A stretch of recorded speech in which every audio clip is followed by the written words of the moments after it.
우리가 지난주까지 총 7가지 복음에 대해서 함께 나누고 지난 주일에는 재림의 복음에 대해서 함께 나눴습니다. 재림이라는 그 문자적인 뜻은 이 다시 제자를 써서 다시 오신다. 그러니까 다시 오시는 주님에 관한 그런 복음이지요.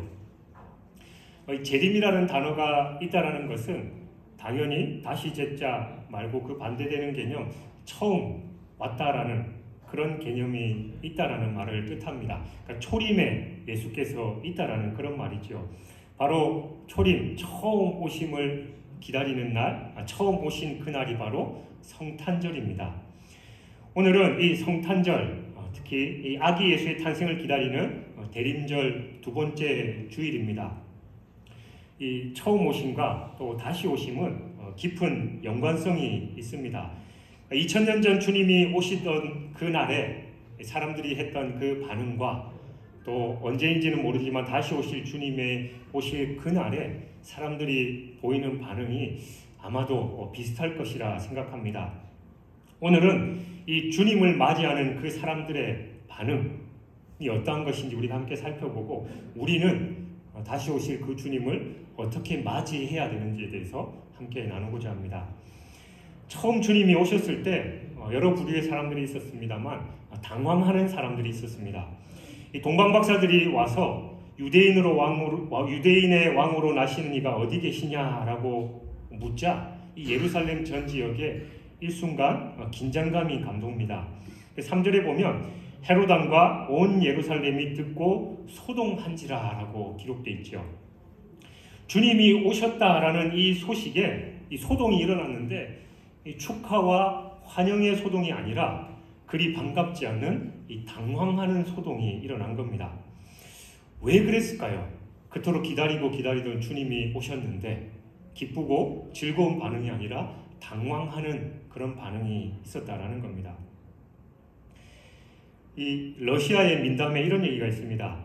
어느 날 모스크바 근교에 예수님이 재림을 하셨습니다. 그러자 그날 밤에 비밀리에 러시아 종교회 모임이 있어서 그들이 밤새도록 논의한 끝에 예수님께 특사를 파견해서 예수님의 그 메시지를 전했습니다.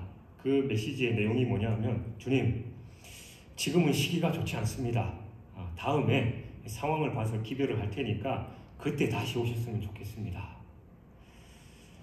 재림에 관해서 불편해하는 우리의 마음을 대변하는 그런 이야기가 아닌지 모르겠습니다. 1989년 7월 14일은 이 파리 민중이 이 바스티유 감옥을 습격해서 이 프랑스 대혁명의 봉기를 든 날입니다. 이날 밤에 이 루이 16세는 잠자리에서 측근으로부터 이 민중의 봉기가 일어났다라는 그 소식을 들었는데 그때 이 놀란 명이 했던 말이 이것은 반역이다라고 그렇게 말했다라고 합니다. 근데 이 말을 듣고 그 옆에 측근이 한 말이 더 압권이지요. 이것은 반역이 아니라 혁명입니다. 그러니까 어떤 입장에서 그 사건을 바라보느냐에 따라서 같은 상황에 대한 이 판단이나 평가가 완전히 다를 수 있다는 것을 우리에게 보여줍니다. 어느 나라든지 간에 정권이 바뀌고 새 정부가 들어서면 일련의 개혁 조치들을 하기 마련입니다. 그것이 아무리 당연하고 꼭 필요한 조치라고 해도 이에 반대해서 불만을 품는 세력은 반드시 있습니다. 이들은 두말할 나위 없이 이 기존 정권 하에서 이익을 취하던 그런 사람들일 것입니다. 이들에게는 소위 개혁이라는 것이 괜히 긁어부스럼 만드는 일 그 정도로밖에 평가되지 않거나 차라리 개혁 같은 거 할 필요 없다라고 생각하는 사람들입니다. 유대인의 왕이 나셨다라는 소식을 들은 이 헤롯과 온 예루살렘 사람들이 소동했습니다. 기다리던 이 메시아 탄생 소식을 듣고 예루살렘이 왜 이토록 당황했냐라는 것입니다. 이는 좀 전에 들었던 그 예와 다를 바 없습니다. 오랜 세월 목이 빠져라 기다렸던 이 메시아의 탄생이 있음에도 불구하고 사람들은 이 각자의 처한 상황과 입장에 따라서 오히려 당혹스러워했다라는 것이에요. 유대인들을 다스리고 있었던 이 왕 헤롯, 그는 어쩌면 당연히 이 메시아의 탄생을 달가워하지 않을 수밖에 없었을 겁니다. 그는 유대민족을 구원하고 이 천하를 다스릴 왕의 탄생이 의미하는 바가 무엇인지 생각해 볼 때 당연히 예수 그리스도의 탄생을 반가워하지 않겠지요. 오히려 이 자신의 자리를 빼앗을 경쟁자가 나타난 데 대해서 즉각적인 자기 방어의 판단만이 그에게는 섰을 뿐입니다. 새로운 왕의 탄생이 기쁘지 않은 사람, 그들이 또 있었습니다. 나름대로 정치적, 종교적인 영향력을 행사해온 그 사람들입니다. 새로운 지도자가 나타나고 새로운 시대가 도래함으로써 이제까지 온갖 노력 끝에 얻은 이 지위를 잃게 될 것은 아닌가, 그리고 내 역량이 축소되거나 혹은 아예 입지를 잃어버리는 것은 아닐까라는 그 생각에서 그들은 결코 새로운 왕의 탄생을 기뻐하지 않았을 겁니다.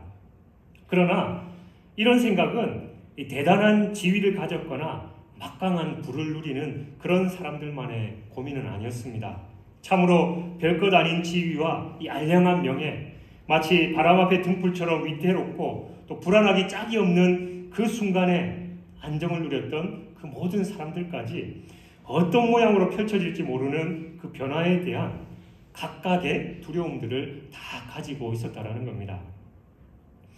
그리고 주님의 오심에 당황하는 사람들에 이어서 오심을 대놓고 방해하는 사람들이 있었습니다.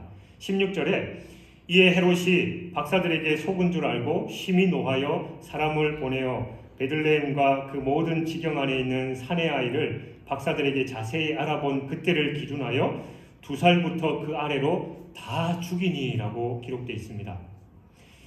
주님의 오심을 용납하지 않는 겁니다. 자신의 왕자리가 흔들릴까 봐 주님을 거부하는 것이죠. 오늘날도 마찬가지입니다.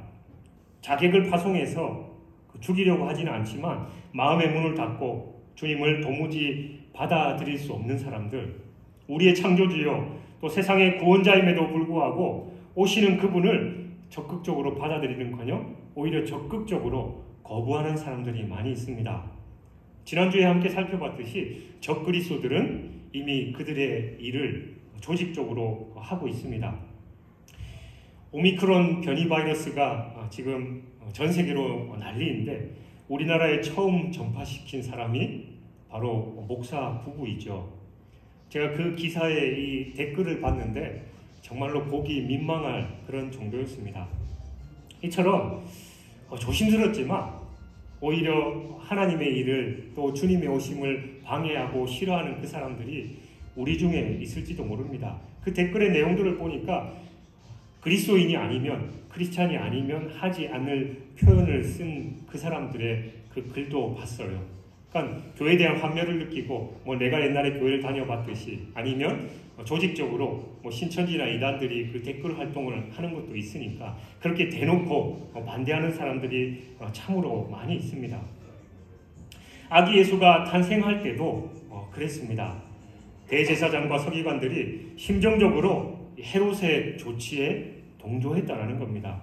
종교 지도자들이 메시아의 탄생을 기다리고 환영하는 것이 아니라 오히려 메시아의 탄생을 막는데 동조했다는 그런 아이러니입니다. 헤롯왕은 의심 많고 잔인한 성격의 소유자였습니다. 헤롯왕의 가문은 그의 조무가 하스모네가의 여왕 이 살로메 알렉산드리아의 통치하에서 이둠의 군대 장관이 되면서 두각을 나타내기 시작했습니다. 헤롯의 아버지 안티파터 2세는 애굽 전투에서 로마 황제 가이사에게 이 도움을 준 대가로 로마 시민이 됐고 유대의 이 정부 대리인으로서 그렇게 임명됐습니다. 아버지의 도움으로 하사엘과 헤롯은 각각 예루살렘 총독과 또 갈릴리 총독이 됐습니다. 그러니까 헤롯 대제는 갈릴리 총독 시절 유대인으로부터 환영과 시련을 동시에 겪으면서 이 시리아 전체 총독을 거쳐 유대 분봉왕 자리에까지 올랐습니다. 그러니까 오늘 본문 1절에 나오는 이 헤롯 왕이 바로 이 헤롯 대제를 가리킵니다. 그는 유대인의 환심을 사기 위해서 BC 20년에 예루살렘 성전을 짓기 시작했고, 그리고 대제사장 힐카노스의 손녀 마리암네와 결혼을 했습니다. 그리고 그러나 지나친 의심과 이 잔인한 성격의 소유자였던 이 헤롯은 자신의 처와 장모 그리고 세 아들까지도 의심해서 그들을 모두 암살하는 그런 일을 행했습니다. 헤롯은 쉽게 말해서 이 권력에 눈이 어두운, 눈이 먼 그런 왕이었습니다. 헤롯은 유대에서 자신의 지위를 굳건하게 하기 위해서 유대인에게는 유대인처럼 또 이방인에게는 이방인처럼 대했습니다. 하스본 왕조에서 왕이 대제사장직을 겸하였지만 헤롯은 정통 유대인이 아니었기 때문에 이 대제사장이 될 수는 없었습니다. 그래서 그는 정치 권력의 안정을 위해서 대제사장직을 왕이 임명하도록 그렇게 만들어서 대제사장의 위치를 격화시켜 버렸습니다. 이 모든 것은 헤롯 자신이 이 권력과 명예를 자기가 다 움켜쥐기 위한 그런 조치였습니다. 이렇게 온갖 수단을 다 썼지만 헤롯의 지위가 흔들리는 그런 소식이 들려온 것이에요. 헤롯의 통치 말년에 동방박사들이 이 별을 보고 예루살렘까지 이르러서 유대인의 왕이 어디 계시냐라고 그렇게 묻는 겁니다. 그 말을 들었을 때 이 헤롯의 심정이 어땠을까요? 자기의 이 권력을 지키기 위해서 자기의 아내, 장모, 세 아들까지 다 죽였던 그 사람이 유대인의 왕이 태어났는데 어디 있습니까? 라는 이 동방박사들의 얘기에 이 속에 어떤 생각을 했겠냐라는 겁니다. 그러나 헤롯은 그 메시아를 잘못 이해하고 있었습니다. 구약 성경에 예언된 메시아는 이 세상 권력을 취하러 오신 것이 아니라 많은 사람들의 구원을 위해서 이 땅에 오신 것입니다.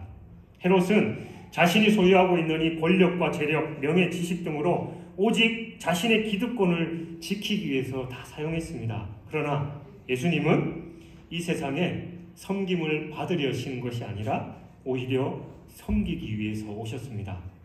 남들보다 앞서가면서 더 많은 힘과 능력을 가진 사람들 위에 군림하는 것이 아니라 섬기고 돕고 또 함께 살아갈 수 있도록 우리는 힘을 나눠줘야 합니다. 그러나 헤롯은 자신밖에 몰랐고 경배라는 허울 좋은 거짓말로 이 동방박사들을 속여서 아기 예수를 죽이려고 했던 것입니다. 급기야 헤롯 왕은 유아 학살을 명령합니다. 메시아의 탄생 소식을 들은 헤롯은 즉시 대제사장과 서기관들을 불러 모아서 메시아가 태어날 장소에 대해서 물어봤고 또 그것이 유대 땅 베들레헴임을 알게 되었지요. 헤롯은 동방박사들에게 이 속은 줄 알고 심히 노해서 이 잔인한 성격을 드러냈습니다.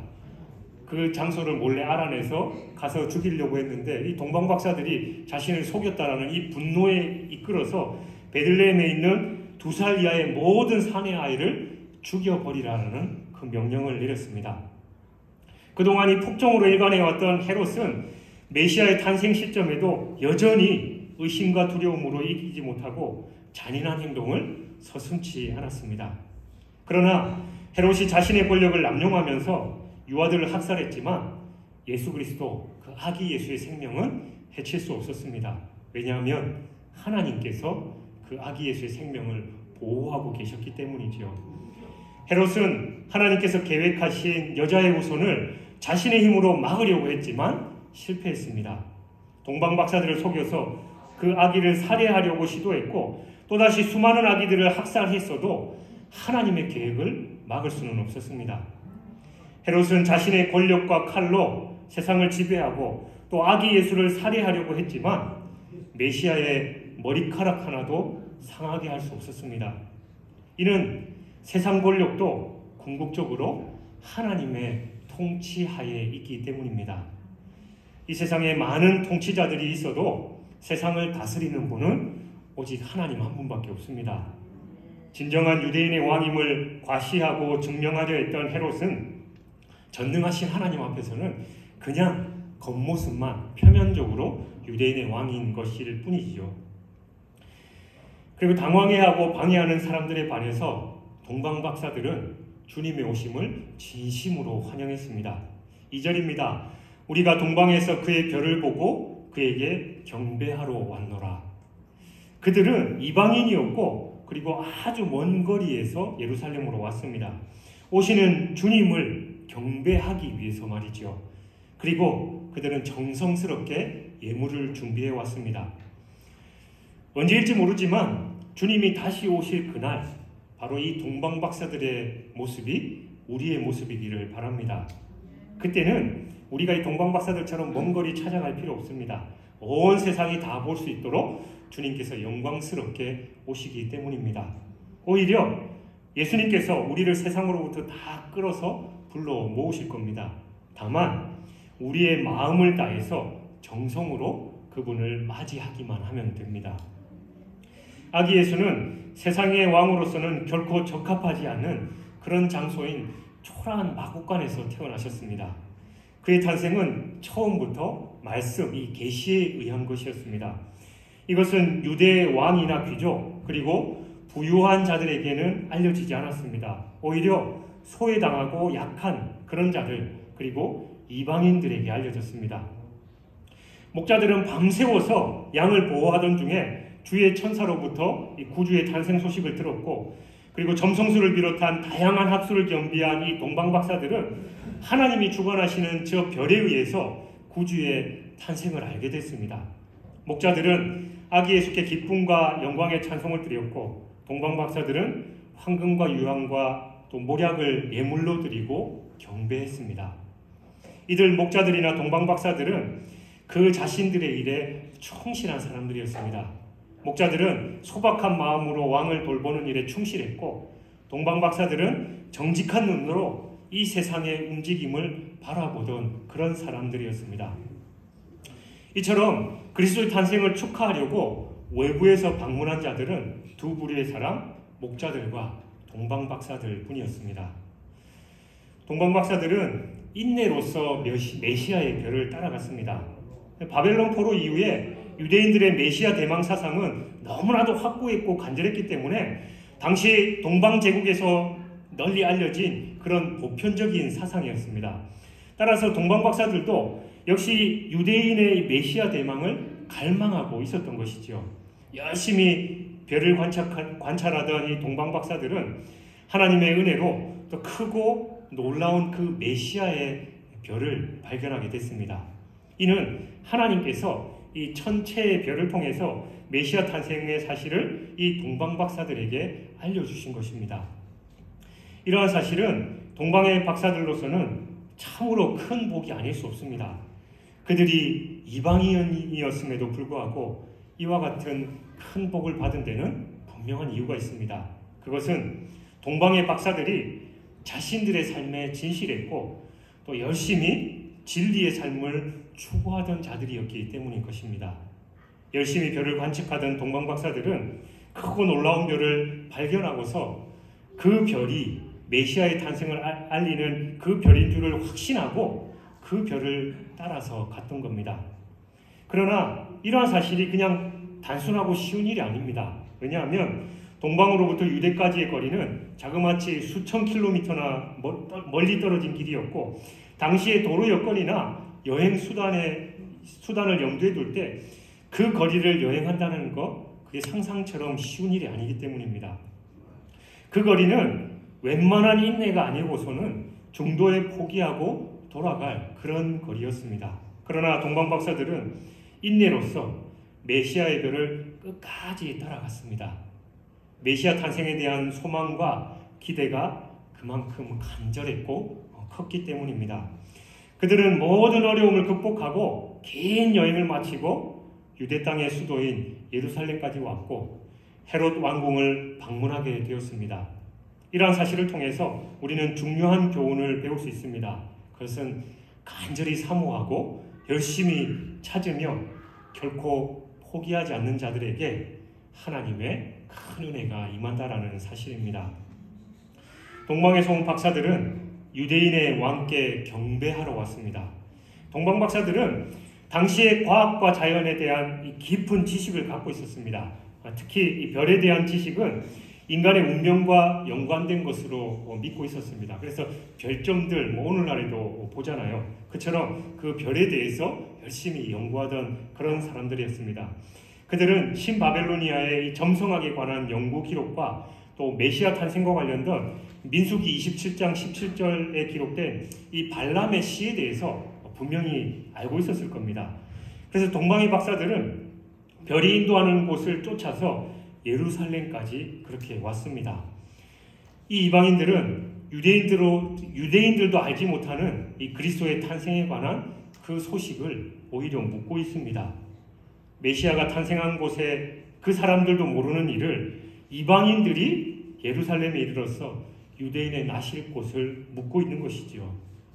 유대인들이 메시아를 기다리지 않은 것은 아니었지만 예수님은 그들이 바라는 곳에서 태어나시지도 않으셨고 그들이 기대한 것처럼 살지도 않으셨습니다. 외식과 위선으로 가득했던 유대인들의 눈에는 그 그리스도의 겸손한 모습이 보이지 않았습니다. 1절에 언급된 이 박사는 흔히 우리가 박수나 점쟁이 수준의 그 마술사가 아니라 바벨론과 갈대아 지역에 이 천문학에 능통했던 그 점술가들을 가리킵니다. 오늘날로 따지면 이 천체 물리학자 그 정도의 사람들인 것이지요. 이들은 지중해 세계에 널리 퍼져 있었고 초대 기독교인들에게는 잘 알려져 있었습니다. 박사는 이 왕의 좋은 자로 했을 만큼 높은 지위에 있었던 그런 사람들이었습니다. 훗날 유대인들은 이 서기관과 바리새인들을 예수와 경쟁해서 보거나 오히려 그를 함정에 빠뜨리기 위해서 예수님을 찾아오는 장면을 우리가 이 성경에서 많이 볼 수 있습니다. 그러나 먼 이방 지역에서 온 이름도 모르는 이 동방박사들은 그리스도를 경배하기 위해서 아기 예수를 찾아왔다라는 겁니다. 동방박사들은 아기 예수께 찬송과 또 예물을 드렸습니다. 예수님의 탄생을 알린 천군 천사는 누가복음 2장 14절에 지극히 높은 곳에서는 하나님께 영광이요 땅에서는 기뻐하심을 입은 사람들 중에 평화로다라는 그 찬송을 하고 사라졌습니다. 목자들도 자신들의 기쁨을 하나님께 돌리는 영광과 찬송으로 대신하고 있습니다. 근데 본문에 나오는 동방박사들도 지극한 겸손으로서 아기 예수께 경배를 드렸습니다. 이 대부분의 사람들은 자신에게 유익했던 것은 쉽게 잊고 또 고통스러운 것들은 오래도록 기억하고 있습니다. 그러니까 애굽을 7년 동안에 기근에서 구한 요셉을 후대 애굽왕은 잊어버리고 이스라엘 백성들을 핍박했지요. 그러나 이 동방의 박사들은 하나님의 베푸신 은혜를 기억하고 감사하면서 그 행하신 일을 인해서 영광 돌릴 줄 알았습니다. 자신에게 슬픔이나 고통이 닥칠 때만이 아니라 기쁘고 즐거울 때도 창조주 하나님을 기억하는 것, 그것이 참으로 신앙인의 기본 자세일 것입니다. 동방에서 온 박사들은 아기 예수께 경배를 드린 후에 가지고 온 모든 보배압을 열어서 황금과 유황과 몰약을 예물로 드렸습니다. 황금은 그 가치와 아름다움에서 가장 으뜸이 되는 것으로 예수님의 왕 되심을 선포하는 것을 의미합니다. 그리고 유황은 제사장 되신 그리스도께서 우리를 위해서 하나님께 제사 드리는 것을 상징하고 만왕의 왕 되신 그리스도는 이방인들이 드린 이 예물로 예수가 유대인의 왕이 아닌 세상의 왕이심을 드러내고 있는 겁니다. 대제사장이신 그리스도는 구약의 대제사장과는 달리 단번에 자기 자신을 드려서 영원히 구원을 이루어 놓으셨습니다. 그리고 몰약은 부패를 방지하기 위해서 시체에 바르거나 사형수들에게 마취제로 사용되는 그런 것으로서 그리스도의 고난과 또 대속적인 죽음을 상징하고 있습니다. 그러니까 메시아 예수 그리스도의 탄생에 대한 이 증인이 된 박사들은 그들이 준비한 이 예물로 예수 그리스도의 삶을 온전히 표현하고 있는 것이지요. 바로 이것이 하나님의 역사다라는 겁니다. 베들레헴 마구간의 말구유에서 탄생하신 아기 예수는 이스라엘이 오랫동안 기다리던 그 메시아였고 또 세상의 구주였습니다. 수많은 이스라엘인들이 메시아를 갈망하였고 또 성경을 연구하며 기다렸지만 기쁨의 소식은 평범한 목자들에게 전달되었으며 마땅히 예배드려야 할 그들 대신에 동방 박사들이 아기 예수께 찾아와서 경배하고 예물을 바쳤습니다. 유대인의 많은 랍비와 제사장들이 있었음에도 불구하고 메시아의 탄생을 축하한 목격자는 목자들과 또 이방인 동방 박사들이었다라는 겁니다. 이처럼 하나님은 메시아의 탄생 때부터 천한 곳을 택하시고 누구보다도 이방인인 동방 박사들로 하여금 메시아를 방문케 하셨습니다. 하나님의 아들에 대한 이 세상의 준비는 참으로 초라했습니다. 하지만 동방에서 온 박사들의 경배는 당시 이 최고의 지식인의 경배로서 인간들의 지혜가 하나님 앞에 고개 숙인 것이었습니다. 평범한 목자들의 방문 또한 그 속에서 섬김의 깊은 진리를 깨닫게 합니다. 사람들의 기대대로 오신 메시아가 아니었기에 많은 사람들은 지금도 그 메시아를 만나지 못하고 있습니다. 사람들이 하나님의 섭리를 알 수 없으나 항상 그의 뜻이 거할 수 있는 믿음의 그릇이 준비되어 있으면 하나님께서 그들을 당신의 섭리에 동참시키시고 또 그들을 통해서 하나님의 계획을 이루어 가시는 것입니다. 오직 아무것도 소유하지 않은 사람들, 아무것도 누리지 못하는 사람들만이 새로운 왕의 탄생을 아무런 사심 없이 기쁨으로 맞이할 수 있었을 것입니다. 결국 겉으로는 모든 유대인들이 이 메시아를 기다리는 것처럼 보였지만 진정으로 기다리면서 맞을 준비를 한 사람은 많지 않았다라는 겁니다. 자신이 가지고 있는 이 보잘것없는 소유에 대한 미련 때문에 복음을 온전히 기뻐하지 못하는 겁니다. 내가 가지고 있는 약간의 재산 때문에 가난한 이웃을 내 자신과 같이 사랑하고 내 소유를 나누어 주라라는 가르침은 왠지 멀기만 합니다. 낮고 천한 곳에 처한 이 헐벗은 일을 예수님 대하듯 하라라는 말씀 또한 기꺼이 받아들이기가 쉽지 않습니다.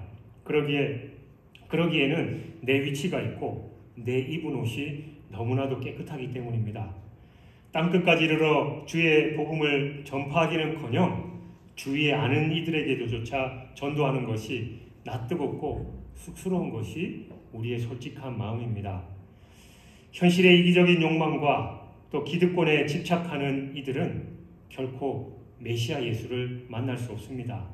진리를 추구하고 기쁨으로 경배드리는 자들만이 메시아 예수를 진정 자신의 가슴 속에 영접할 수 있는 것입니다. 오늘 우리 신앙인들 중에도 예수 그리스도의 복음을 받아들일 때 진정으로 받아들이지 못하고 있는 그런 경우가 참 많습니다. 명예를 선상하지 않고 소유도 잃지 않으면서 또 안정과 평화를 누리면서 구원에 이르는 방법을 찾는 우리가 과연 예수님의 탄생을 온전한 기쁨과 설레임으로 맞이했었을 그런 사람들일까요? 이 땅에서 지금 우리가 누리고 있는 모든 것들, 또 그 중에 어느 하나라도 우리가 미련을 가지고 집착하는 자라면 예수님의 복음을 기뻐하기는커녕 그 깊은 의미를 파악하기도 힘들 것입니다. 사랑하는 여러분, 과거의 실수는 타산지석으로 삼아야 합니다. 2000년 전 일부 유대인들은 오시는 주님을 정말 제대로 맞이하지 못했습니다. 왜냐하면 그들의 이해관계 때문이었습니다. 자기 기득권을 보호하려고 안간힘을 썼기 때문입니다. 그러나 우리는 주님께서 다시 오시는 그날 동방박사들과 또 목자들처럼 재림의 주님을 진심으로 그리고 정성을 다해서 맞이해야 될 줄 믿습니다. 그러기 위해서는 내 안에 있는 내 욕심, 내 자아가 가득 차 있으면 도무지 그렇게 맞이할 수 없습니다. 그 모든 것들을 다 내려놓을 때 주님이 진정 우리의 참 구주로 오실 수가 있는 것이지요. 모든 것을 다 내려놓고 주님을 기쁘시게 맞이하면서 아멘 주 예수여 오시옵소서라고 고백해 재림의 주님을 기쁨과 영광 중에 맞이하는 저와 여러분이 되시길 주님의 이름으로 축원합니다.